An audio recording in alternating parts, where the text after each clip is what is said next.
Hi there, my name is Hannah Phillps and welcome to the 5th episode of Under the Brolly Season 2. This podcast aims to educate and inform the wider community about the lesser known sexualities, genders, identities, kinks and fetishes, collectively known as LGBT+. MyUmbrella LGBT+ is a volunteer-led project of Reading Pride launched in 2015 to raise awareness of these identities. MyUmbrella can be reached in a number of ways, such as Facebook, Twitter, Instagram, or via our contact form on our website. Details are on the screen below. In this episode, we'll be joined with 3 special guests talking about International Non-Binary Day with Joshua. Joshua, please tell us a little bit about yourself. So I'm Joshua. My pronouns are they, them. I am what could be classed as a non-binary advocate. Bit weird to say. I also focus a lot around sexual health and consent, and I run my own company called Animagi CIC, which is a community interest company working to better LGBTQ plus people, focusing around those who are in the kink and fetish communities. Thank you, Joshua. Next, we have World Hepatitis Day with Summer from Royal Berkshire NHS Trust. Summer, please tell us a little bit about yourself. Hi, I'm Summer. My pronouns are she and her. I'm a liver specialist nurse at the Royal Berkshire Hospital, and as part of my job I concentrate on hepatitis and raising awareness for that in all communities and getting treatment for everybody. Thank you, Summer. And finally, we will be covering International Drag Day with founder of Drag Queen Story Hour UK and best known for his drag act, Ada H Dee, Sab. So my name is Sab Samuel, also known as the storytime drag queen Ada H Dee. I started drag about 5 years ago, reading stories to children, and out of the ashes was born Drag Queen Story Hour UK, which has been nominated by the LGBT Brit Awards as top 10 initiative, community initiative in the country for 2021. And I, through Drag Queen Story Hour UK, have worked with Greenpeace, Virgin Media, and have appeared on Forbes magazine. So, yeah, it's been a whirlwind, and that's what I do. Thank you, Sab. Non-binary means any gender identity that is not strictly male or female all of the time, and so does not fit within the gender binary. For some people, non-binary is as specific as they want to get about labeling their gender. For others, they call themselves more gender-specific gender identities under the non-binary umbrella. Many people who call themselves non-binary also consider themselves genderqueer. However, the terms have different meanings and connotations. Genderqueer means any gender identity or expression which is in itself queer. Non-binary falls under the umbrella of transgender, meaning a gender identity different than one's sex assigned at birth. However, for various reasons, individual non-binary people may or may not consider themselves transgender. It is observed each year on the 14th of July and is aimed at raising awareness around the issues faced by non-binary people around the world. The day was first celebrated in 2012. Katie of Fierce Femmes Black Market, the person who proposed it, chose that date because it's exactly between International Men's Day and International Women's Day. Non-Binary Awareness Week is the week starting on the day preceding International Non-Binary People's Day. This is an awareness period dedicated to those who do not fit within the traditional gender binary, i.e. those who do not exclusively identify as a man or a woman, or those who identify as both a man and a woman, or maybe fall outside of these gender categories altogether. The non-binary flag was created in 2014 by Kai Rowan in response to a call put out for a flag that was separate from the genderqueer flag.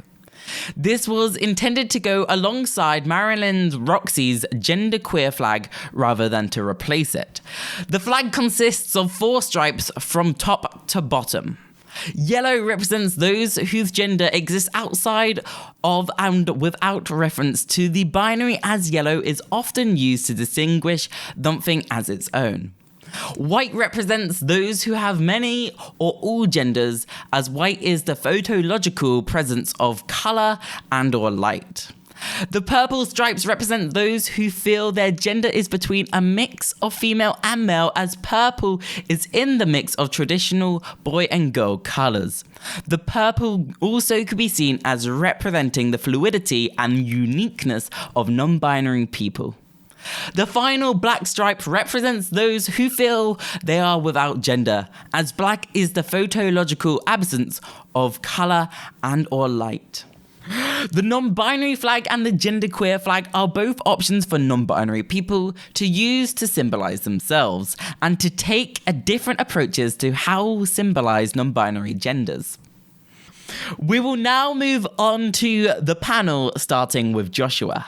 Hey, so I'm really open to people with questions. I tried to have a few think about what to talk about beforehand, but I thought the intro was quite well talked about, and I thought it might be nice to have questions what you think, because I think as someone who's non-binary, I don't think I'm a bit educated in this topic, so it feels a bit weird me trying to think about what people want to know, if that makes sense. So if you're willing, you can ask me as many questions as you like. Can you just explain to me, so obviously non-binary has become more, I don't know, people are talking more openly about it now, but just for somebody, for myself that works in healthcare, how is this perceived? Do you get a lot of prejudice, or are people perceiving this quite well? So I think there is still a lot of prejudice. I think I have felt that myself. One of the things that I've currently been trying to do is trying to get clubs and places who may be male orientated, which I, before coming out as non-binary and realising I was non-binary, I used to attend. Now I'm barred from them. I'm no longer allowed to attend unless I identify as male, which I'm not doing because I'm not male. And there is a lot of prejudice, such as those sort of scenarios, and there's also a lot of prejudice in at the NHS and healthcare, where you feel like you have to identify as either the male or female to actually get appropriate healthcare, which shouldn't be the correct way. So I think there is still a lot of prejudice. I think it's getting better, but I think there's a lot more turmoil as well. I think there's been a lot of views in the last few years which have exacerbated opinions and decisions, and especially in government with certain policies coming into place. I think there is a lot more prejudice, and I feel like there's becoming a lot of space for prejudice that shouldn't be there. So it depends on the scenario. So I often don't get offended if you say, oh, he or she, or use my wrong pronouns, as long as you correct yourself and you go, oh, sorry, they, and you just correct yourself quickly and move on. If you make a big deal out of it, then it makes me feel bad. I'm not going to be angry at you, but it makes me feel bad because you're reminding me that I may present a certain way and I am not that person. I am non-binary and you're using the wrong pronouns. You're sort of exacerbating issues. The other scenario is when you use the wrong pronouns and you purposely use the wrong pronouns and you don't correct yourself. That's when I might call you up and go, sorry, just to remind you that my pronouns are they, them. I would like you to use my correct pronouns. Very rarely have I ever got angry at someone for using my pronouns. Only on Twitter discourse with some people who don't think non-binary exists. But general public, I never got angry at anyone. Often people will correct themselves and will move on and we'll have a jolly old time. Some people will forget, and people do forget, and that's humanity. We live and we learn. I'll correct you politely. Just don't worry about it. Just try and correct yourself and try and educate yourself, and I'll be happy. Hope that answers the question. Yeah, it does actually, and it's funny actually. There's a really funny comedian called James Acaster who has this little. I love him too. And he does this thing, and he talks about he or she, and he makes a joke that nobody who ever says he or she intended to say the words or she. It wasn't until they said he that they realised, it could be a she. And he makes this joke. He goes, he or she, and it's really funny how he's highlighting this genderized world, which is also very clearly dominated by the he and then bottomed out with the she. And then there's this really interesting moment where he goes, why, if you're going to say he or she, but you don't just say they, because they is singular and plural. You've covered all bases. And so he makes this joke, and then he goes, he or they, and it's really funny how he kind of goes about it, highlighting, obviously in a comedic way, but highlighting the differences between he, she, and they, and the way that the majority of people who go he or she are usually cis men. So I do get annoyed on a regular basis when I do hear the he or she. And I think it'll be a nice little call out, to listeners and watchers to kind of look out look in the world, look at exactly what's going on right now. Look for the he's or she's, look for the boys and the girls, look for the boys do this and the girls do this, and the pink are here and the blue are there. Look out for it, because the moment you open your eye to look out for that stuff, it's everywhere. Constantly, you are being gendered. And I honestly, there are times when I'm there going, do you know what? I don't even feel comfortable with a he myself. I wouldn't necessarily call myself non-binary, but I would definitely say there are things about, the male and the masculine which I myself do not identify with. And there are things with the feminine and the female that I definitely identify with.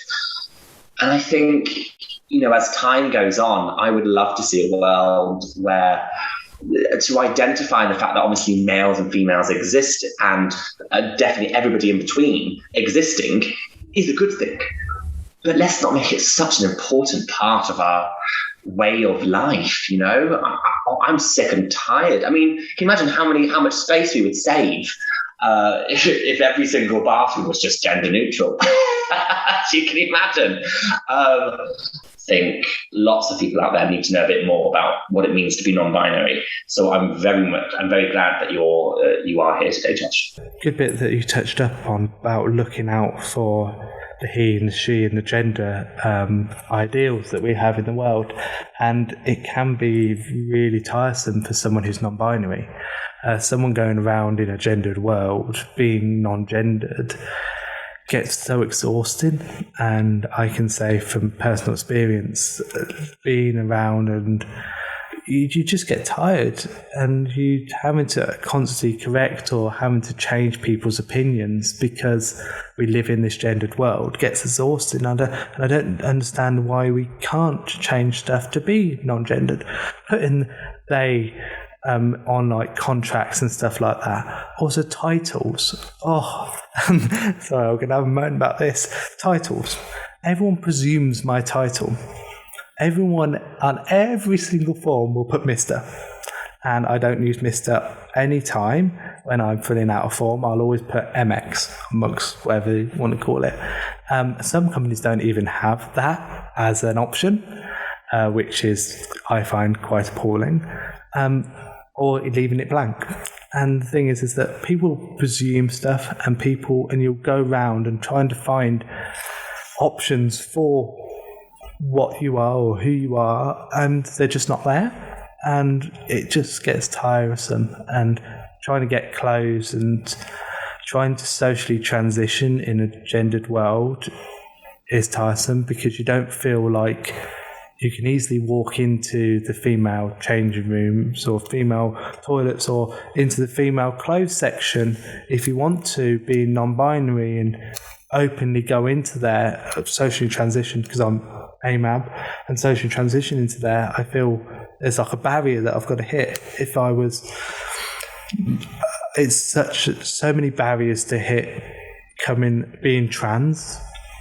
Minimum, there's so much where you have to jump through these hoops of people's opinions, and then also being non-binary, living in a binary world, you're jumping through more hoops, trying to find ways to wiggle around people to try and ensure that people accept you, understand who you are, and don't misgender you or use the wrong pronouns or titles. It can get quite exhausting. But yeah, it's a long process, but I think it needs to change, and I think there will be change, hopefully, if Liz Truss doesn't get in the way of decisions. We'll see. What do you think could be done to raise more awareness for non-binary? I think stuff like this. I think podcasts. I think Drag Queen Story Hour. Stuff like that really helps educate people. I think also actually having those options. So having things where you go, oh, why have they done that? And then you go, oh, they've done that because of that reason, really brings awareness.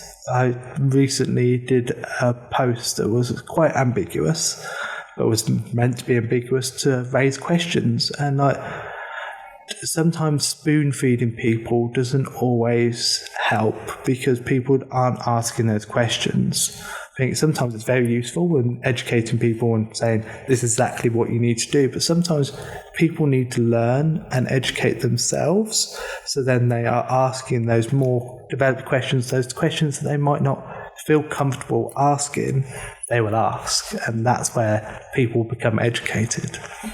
You mentioned titles, Mr. and Mrs. and Miss, and Mrs. and Miss, and they all kind of came about really out of the objectification of women to find out whether or not they were single or not. Titles, honestly, if you think about it, why did they exist in the first place? Objectification of women. Other than that, what do we actually need them for? I don't see any point in titles, honestly. I remember as a young kid, I was Master Samuel. And I was like, oh, Master, because it felt cool. Other than that, what's the point? What's the point in a title? I think it's a little bit classist, it's too much misogyny in its history. I mean, I don't know how you feel. But I'd rather just get rid of titles, to be honest.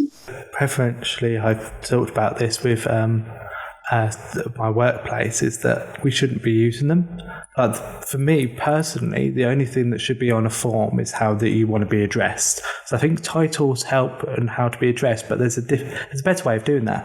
Just add a pronoun section. Just instead of having title section, just have a pronoun section. Just say, what are your pronouns? So then people know how to address you properly, because sometimes I find the titles are beneficial to know how to address someone, so using the right pronouns, he, she. But we can just do that by adding a pronoun section. Just add your pronouns in the bottom of your email or have it on a form. So then when you respond to someone, you know how to address someone.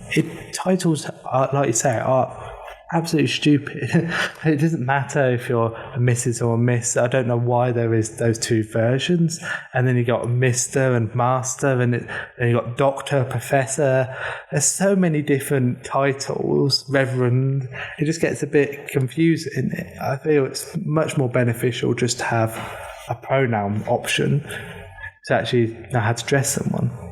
It's funny, actually, because there's this really interesting riddle that if you say it to a child, they're not stumbled on it by at all. But if you say it to an adult, they get confused and they're like, oh, how does it work? And it's about this young kid having to go have surgery because there was a car crash with their parent that was also in the car. And yet when the surgeon comes out, they said, I can't do anything to this child because I am their parent. And the story goes that the person in the car was the dad, and that people are confused as to why, okay, well, how can the surgeon be the parent? Because people don't seem to think that maybe the surgeon could be the mother. And this is kind of like gender boundary when it comes to titles like doctor as well, when actually a doctor was never assigned to a woman originally because women couldn't be doctors in the first place. And that is the reason why we see doctor as this masculine male only role and title, which I think, again, is just really misogynistic. There's so many things in the history of the world that are racist and misogynistic and are anti-gay. And I think it's about time we kind of look at everything that we're doing and going, why did that exist in the first place? Why do we even have this? Asking ourselves, what is the point of a title? Why do we need separate bathrooms? Why do we even assume pink and blue are girl and boy? Where did this come from? Why does it exist? And actually, should it even continue to exist? And I think it's about time we look at everything we do and change it. So I think when we're talking about culture here, we're definitely talking about Western culture.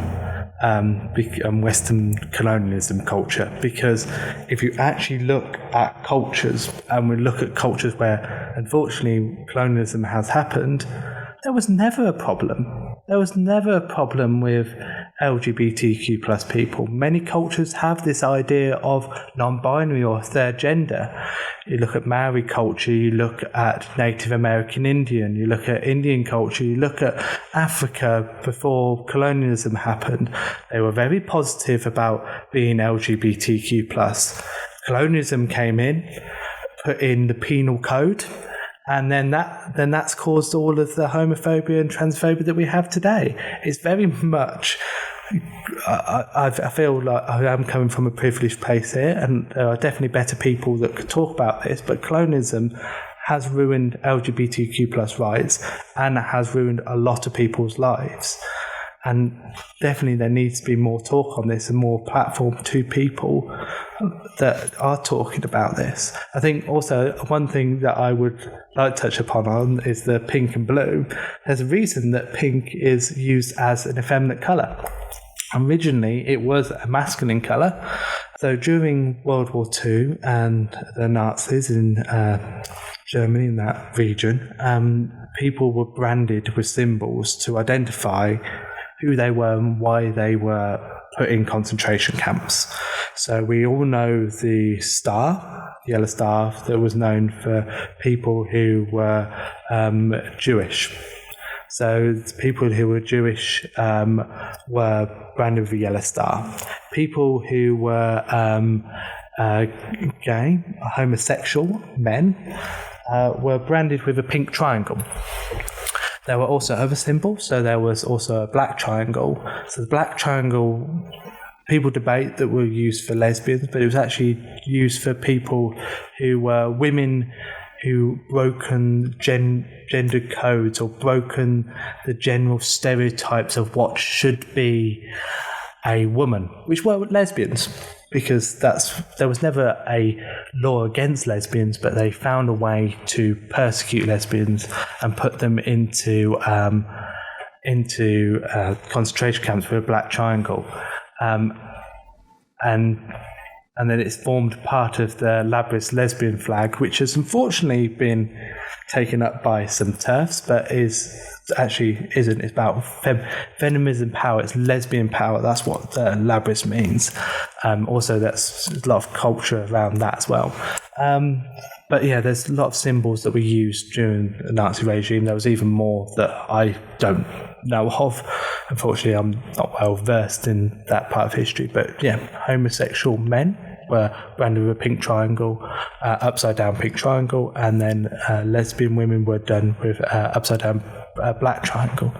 Later, that pink triangle was reversed and used in the HIV campaign, Act Now. So you will see a lot of HIV campaigns and a lot of HIV education that actually uses pink triangle and reclaims that pink triangle as part of our community and puts it the right way up, point facing upwards, and has been reclaimed by our community. And was it flipped on the horizontal axis? There we go. Someone will get the words for me. And that's now used as a symbol across the community, and some places use it quite often as quite a indirect nod, and it's very good symbol. I love symbols, and I feel symbolisation is really important in our community, because often we weren't allowed to express who we were, and we weren't allowed to show who we are, so we had to show ways of finding ways how we could show people who we were without saying who we were. And pink triangle is one of them. We also have the lambda. We also have the flag. There are very many versions of flagging that have been used throughout LGBTQ history. I think even the lavender was used and put in the top pocket of men, and it was all about the lavender club, men or women, and put in the top of the suits to indicate they were queer. And there's been different flowers as well that have been used. There's a wider range of flagging that we've used, and it's really important to remember that. World Hepatitis Day takes place each year on the 28th of July, bringing the world together under a single theme to raise awareness of the global burden of viral hepatitis and the influence real change. Worldwide, 290 million people are living with viral hepatitis unaware. Without finding the undiagnosed and linking them to care, millions will continue to suffer, and lives will be lost. On World Hepatitis Day, we call on people from across the world to take action and raise awareness to find the missing millions. This year, the theme is Hep Can't Wait. With a person dying every 30 seconds from hepatitis-related illnesses. Even in the current COVID-19 crisis, we can't wait to act on viral hepatitis. As an LGBT plus focused podcast in the UK, we'll be diving into the topic with Summer Clarke, a clinical nurse specialist for hepatology at the Royal Berkshire NHS Trust. How do you catch hepatitis? And can you explain the different types of hepatitis that exist? And how are they transmitted? So there's 5 main types of viral hepatitis: hepatitis A, B, C, D, and E. They're all slightly different from each other. A and E are fecal oral. So that's from A's primarily from shellfish. That's from decontaminated water. And hepatitis E is also from unsanitized water, and from things such as pork and undercooked meats. Hepatitis B is from mother to baby. It's also sexually transmitted from intravenous drug use, from healthcare, not so much in this country, but in third world countries. So for healthcare, dental, any needle stick injuries is a common way. And hepatitis C is primarily from intravenous drug use, but again abroad from medical treatment, and also sexually transmitted infection as well. There's also hepatitis D, but you can only have hepatitis D if you've got hepatitis B. Are there any good treatments for hepatitis out there? So hepatitis A and hepatitis E are usually acute infections that don't require any treatment, and they usually go on their own. Unfortunately, for hepatitis B, there is no cure for it, but you can live a perfectly normal life with hepatitis B with regular blood tests and management. And within the UK, we check people with hepatitis B every 6 months by checking their bloods, and they'll have yearly ultrasound, and you can live a perfectly normal life. Hepatitis C is completely curable now. There is the use of direct acting antivirals, and hepatitis C can be cured with tablets within 8 to 12 weeks. Everybody can access treatment, and there's a 96% chance that you'll be cured the first time. If not, you'll be retreated, and even people who are reinfected with hepatitis C after being treated are also then re-offered treatment as well. There's a massive push to cure hepatitis C. The World Health Organization are trying to cure it by 2030. However, NHS England are trying to do it 5 years earlier and cure it by 2025. Is it possible to date or have a relationship with someone living with hepatitis and still stay safe? Yeah, of course. So hepatitis B, you can live and hepatitis C, you can live a perfectly normal life. You obviously just need to make your partner aware that you do have an infection and just to practice safe sex. If you have hepatitis B and you tell your partner can go to the GP surgery or a local sexual health centre and they can be vaccinated against hepatitis B. And with hepatitis C, again, it's completely curable. So you can just live a perfectly normal life. You just need to practice safe sex and just be aware. Are there any support groups of people living with hepatitis? There's so many. So there's the British Liver Trust. They offer support groups for hepatitis B and C. There's the Hep C Trust, which they're amazing, and they offer peer support and peer support programs for people with hepatitis C as well. And there's the Hep B Trust as well for hepatitis B. They're all accessible online. There's online support groups. Obviously, post-pandemic, there was face-to-face support groups, which hopefully we'll be going back to soon. Men who have sex with men, how has that got to do with hepatitis, or is there a better way to say men with sex with men? So hepatitis B is a sexually transmitted infection, and that's from any type of sex, so from anal sex, vaginal sex, so that's for anybody. And again, for hepatitis C, it's for people who engage in risky sexual behaviours, so primarily anal sex. But for hepatitis C, there has to be blood involved, so you would have to engage in sex where there was maybe a tear or a cut and there was blood involved to transmit hepatitis C. But it's for hepatitis C, it's for anybody who engages in risky sexual behaviour. And that's for anybody. And for people who engage in things such as chemsex as well, people just need to be aware.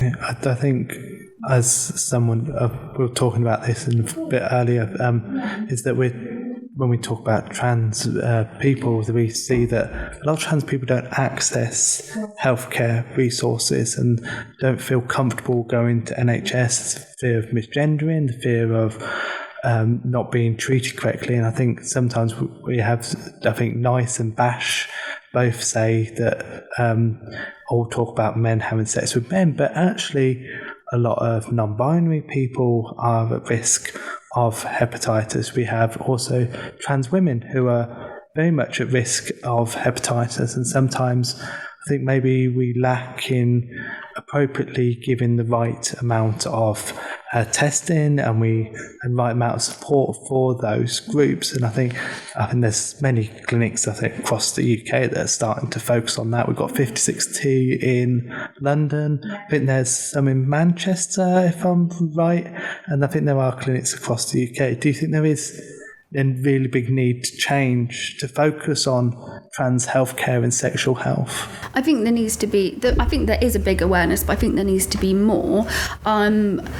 I think as a team that supports and treats people with hepatitis, it sounds wrong to say this, but we don't care about your sexual orientation. We'll treat anybody, we'll see anybody. I think there's a lot of, maybe there is too much stigma that people might not get treated, and there isn't enough awareness for people that are non-binary or trans, and then maybe there could be a bit more, but everybody's welcome to treatment, I think. But yeah, you're right, maybe there does need to be a bit more awareness, and maybe things like we were talking about in the non-binary section need to be reworded properly, and testing kits maybe need to be changed to meet everybody's needs. Yeah, I think by coming on here and saying that anyone can get it, and everyone can access treatment, everyone can get tested is really positive. I think there needs to be more of that, and it's great that you're saying this on the platform. Especially in the team I work in, like I said, we don't care. We'll treat anybody. We don't care how you identify, if your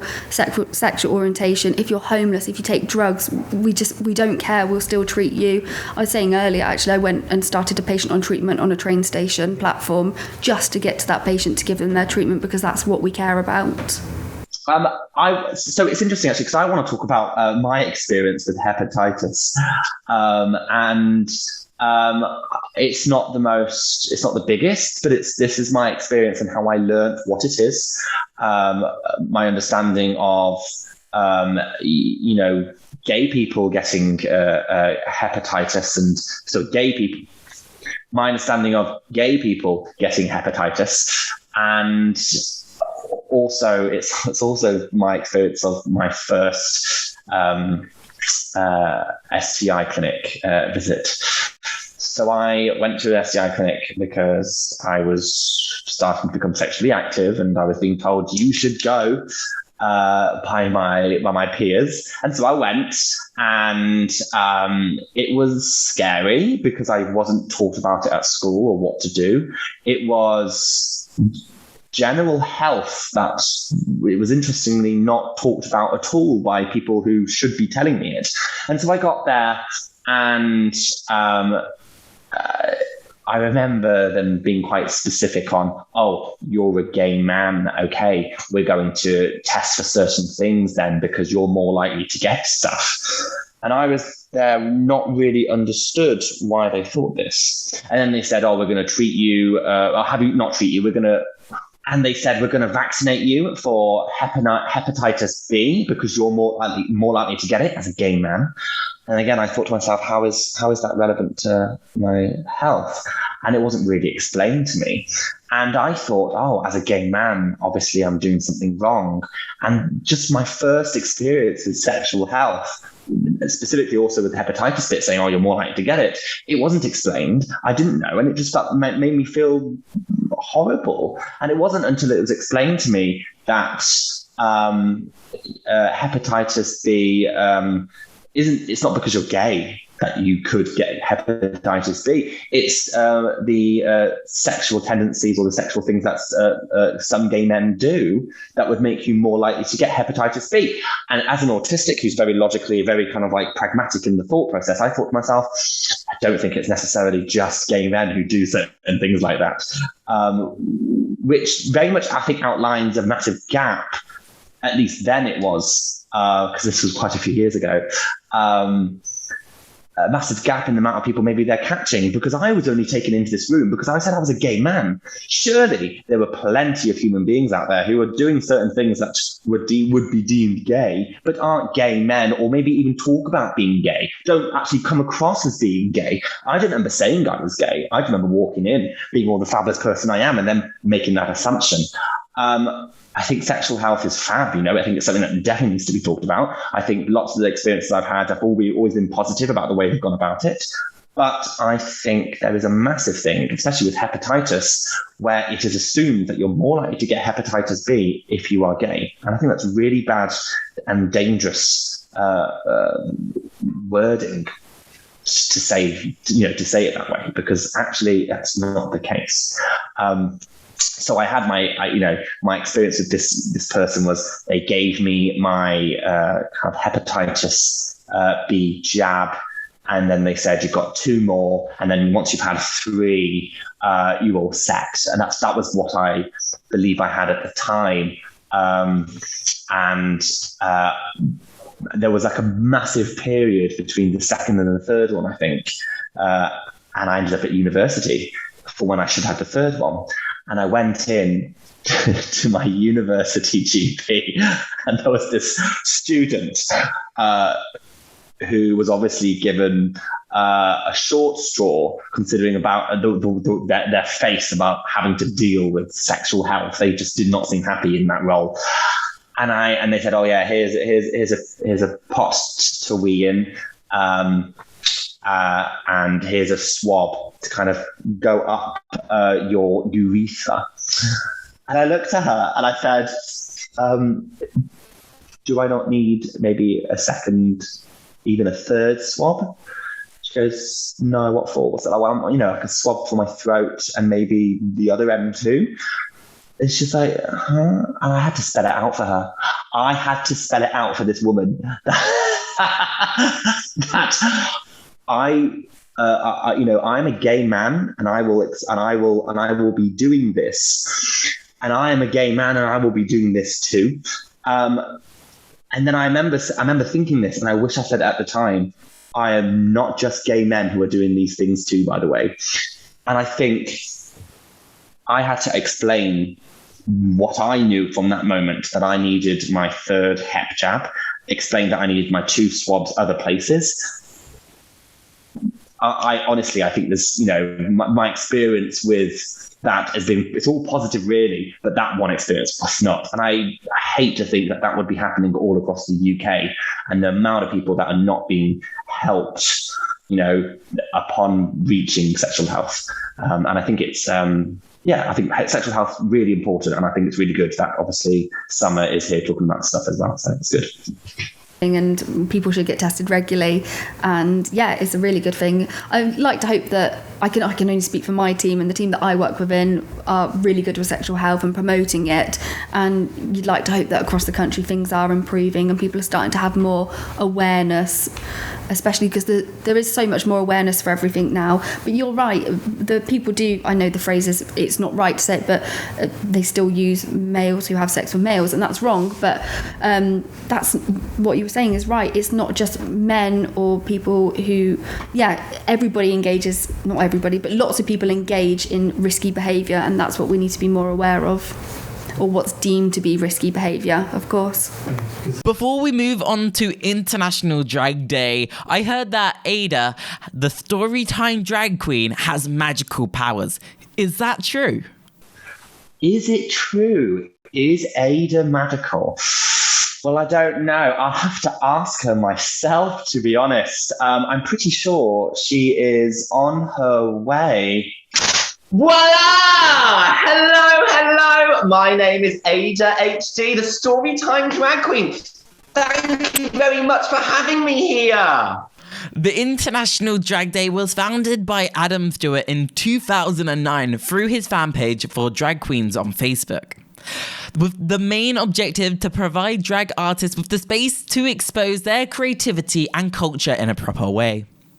In an interview with GuideToGay.com, Adam describes the event saying that International Drag Day is a day where all around the world, every gay scene, we take this opportunity to celebrate and thank the drag artists that add so much to the gay life and culture. This is the reason that I launched this concept. I saw that there was no such day or event on an international platform in which we celebrate drag artists. Most drag entertainers do not know that there already is a drag pride flag. The first drag pride flag was created in 1999 by artist Sean Campbell and was called the Feather Pride Flag.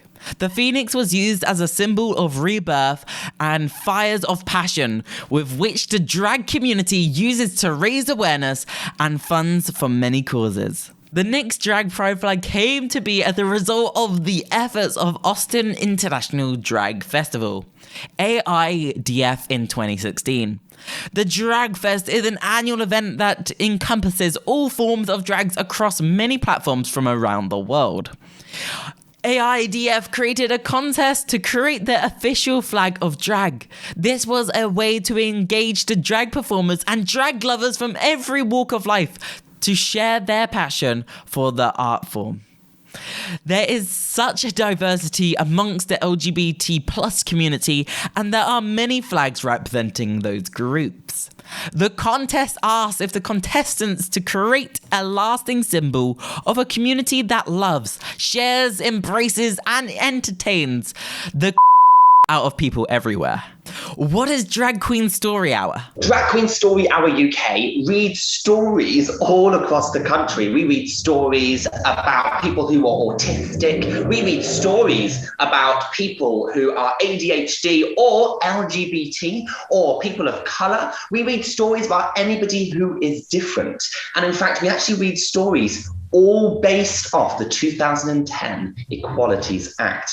Plus, to include anything about the environment, which is exactly why I have got a green peace sign around my neck today. What was the light bulb moment going into this venture? So I will tell you a very not happy story. I once fell down the stairs because somebody said, "This is what happens when you act like a girl."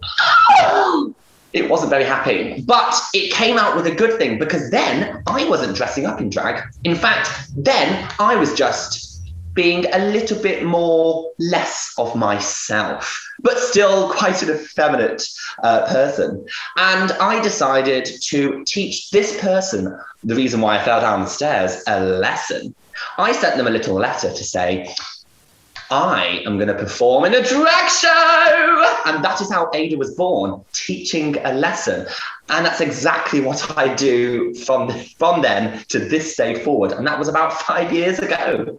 What have been the challenges of doing it and working with children? Now, the challenges of working with children is that it's very dangerous because some drag queens could lose a nail. It's very dangerous that. Some drag queens might lose a wig. It's very dangerous that. Some drag queens might lose an eyelash. It's very dangerous. But other than that, there are very little dangers whatsoever. Other than, now there is a warning after every single story time, some people might become better people. But other than that, it's really fabulous. I mean, okay, there are some nasty people who say some nasty things, but there's always nasty people in the world. And the reason why I read stories is to make sure that nobody grows up to be those nasty people. Rumour has it there's a new book coming out. Yes. So I've actually got my first book is here. It's called The Three Goats United. It's about a brown, black and pink goat who try to cross a bridge but get in the face of the way of a horrible white wolf. It's a lovely little book, and it's all about anti-bullying, in fact, actually. So that's one of the things I try to talk about as well. It's about anti-bullying. And it's quite funny as well, because I think most of the kids love it, because near the end, the pink goat poos on the wolf's head. So yeah, that's it's pretty fun, and I do love my book. And I've got my next book coming out very soon, which I won't say what it's about yet. But it is, I will tell you, it's LGBTQ, and it's also about the environment. So it's those two mixed together. We now move on to questions from our guest panel. Ada, I hear that you do a lot about neurodiversity. Why do you feel it's really important to talk about neurodiversity, especially neurodiverse LGBTQ plus people? So I love that question. I love the question about neurodiversity and being queer. Now, I don't know if you know, but there's a really fabulous statistic saying that actually you are more likely to be queer if you are neurodiverse, or perhaps maybe it's the other way around, but still nonetheless, the majority of people who are neurodiverse also tend to be towards being quite queer. So there's a massive link between the two types of people. Secondly, we actually are dealing within the neurodiverse world with a complete problem with an identity crisis, as it were. We have people who are arguing that they have autism as opposed to being autistic. Now, I'm there saying that you are autistic, you don't have autism, because I don't have gay and I can't necessarily accidentally drop my autism and forget it one day. And there is a massive problem with the amount of people trying to cure autism, just like people are trying still actually to cure being gay too. And I think to take them and to have both people group together and support each other is exactly not just what Drag Queen Story Hour UK is about, but it's just exactly what happened all those years ago when the gays supported the minors. You know, two groups of people who can support each other for a similar, same or positive cause. Stigma, maybe prejudice towards people who are neurodiverse in the wider community, but also especially I find in the LGBTQ plus community, especially in places such as Pride. Obviously we're having Prides this year, hopefully this year, with Reading Pride going on in September. And I find that a lot of people who are neurodiverse, especially because it's so loud and it's so busy, that it ends up sometimes being inaccessible for people who are LGBTQ plus and neurodiverse to come, because there's not enough provisions in supporting them at Pride. Would you agree? Or Yes. In fact, I would agree. Lots of people who are neurodiverse tend to have a little bit of a problem with, say, loud noises or large crowds, or tend to have some issues, especially people who are autistic, have these anxiety issues based around the fact that this world was not brought up and not made for people who are autistic. It is a very neurotypicalized world. Another thing as well, those who are ADHD actually, like myself, deal with some similar things, especially at school. I once sat in front of a series of primary school teachers recently to discuss how they can support young ADHD people. And I said to them, you know, we know we're ADHD. We know everything that you're telling us. You tell us that we're disorganized. We knew that. You tell us that we talk and we're hyperactive. We knew that. What you are doing by telling us we're ADHD, you're not helping us by simply trying to tell us these words, ADHD. What you are doing is providing a highway to other people who are ADHD, a highway to a role model. And a role model, a bit like oxygen, you don't realize how important it is until it's gone. And like a gay person or a trans person, you grow up, or at least I did, in school without a role model, without somebody who is similar to you to look up to. And it's with that label, albeit shouldn't be used for the most of the things that it does get used for at the moment, a label, if it is to exist, should be used as a highway to a role model. And I mean, what I do, I want to be that role model. I want to be the person that was not there when I was a child. I want to be the person that I wish I had. Yeah, that's amazing. I think there definitely needs to be more queer, neurodiverse role models out there to support people, and you seem like an amazing role model. You know, I want to tell you this. It's a really interesting, not so happy, but still happy story. And I was talking to this parent whose young child has dealt with some very serious trauma. And this young child wakes up on a regular basis in the middle of the night with night terrors and just can't get back to sleep. And this mother said to me, the one videos that send her to sleep are your videos.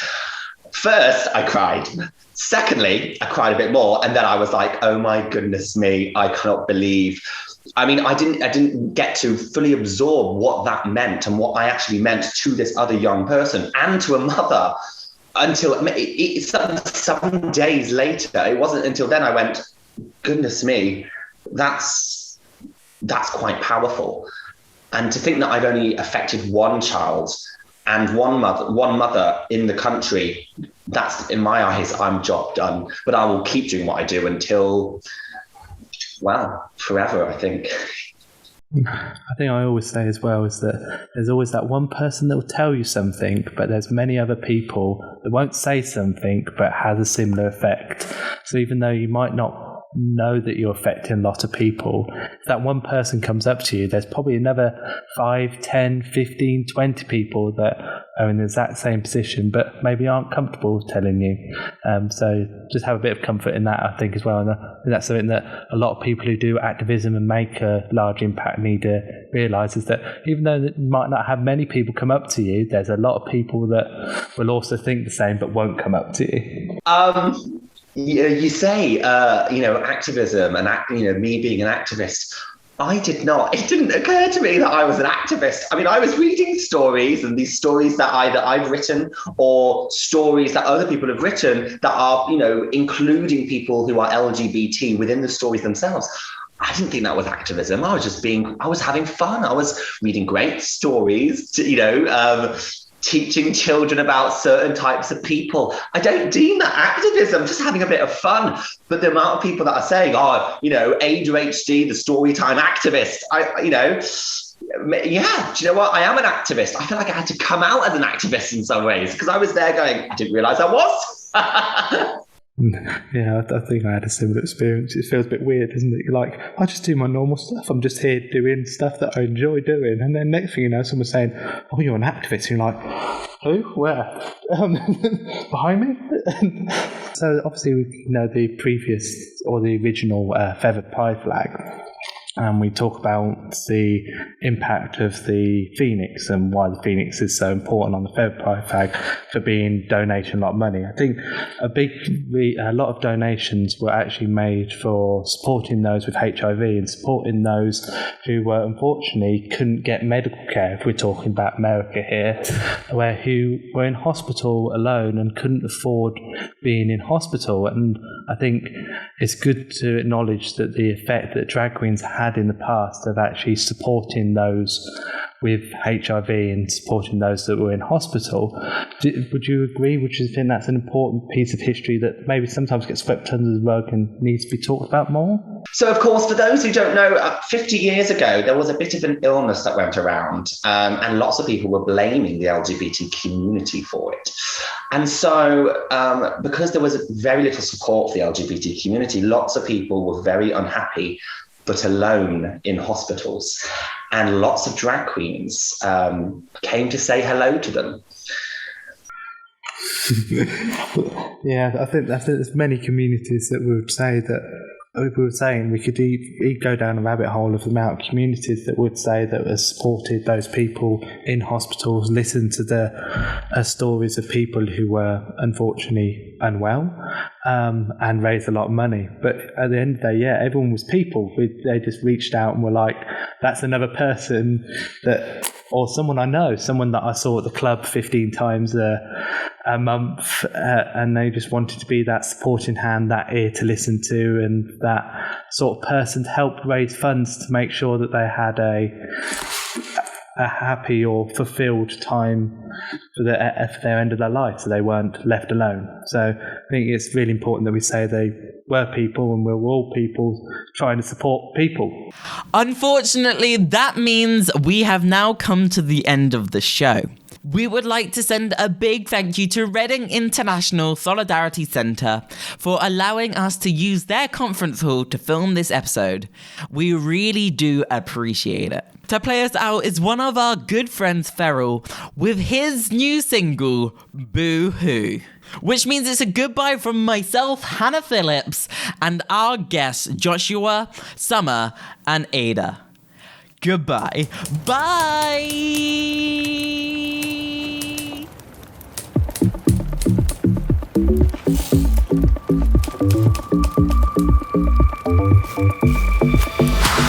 You've been getting what you want, always getting what you want. No one ever had a chance to make you feel the way you want. I can see it on your face, every guy you get can be replaced. Always thinking of yourself, you never ever give to no one else. How many times can I hear the same old lines? Ain't gonna take you back this time. Ooh, I'm not your click and collect. You gotta give me respect. Ain't gonna take you back no more. I don't care about supply and demand. Don't leave no car through the door. Ain't gonna take you back.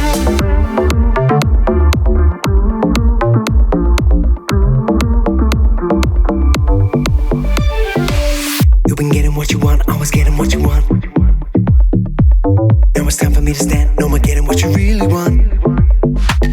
I can see it on your face, now it's time to make up for your mistakes. Always thinking of yourself, you never ever think of no one else. How many times can I hear the same old lines? Ain't gonna take you back this time. Ooh, I'm not your click and collect. You gotta give me respect.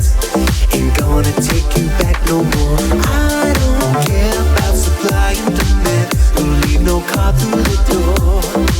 Ain't gonna take you back. Ooh, I'm not your click and collect. You gotta give me respect. Ain't gonna take you back no more.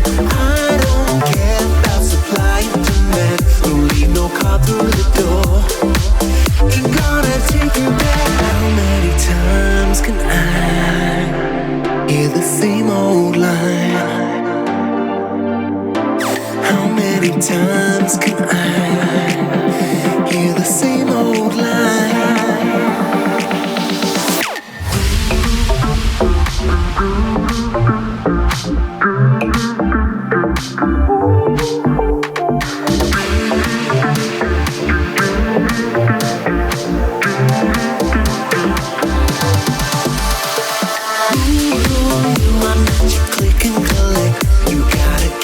respect.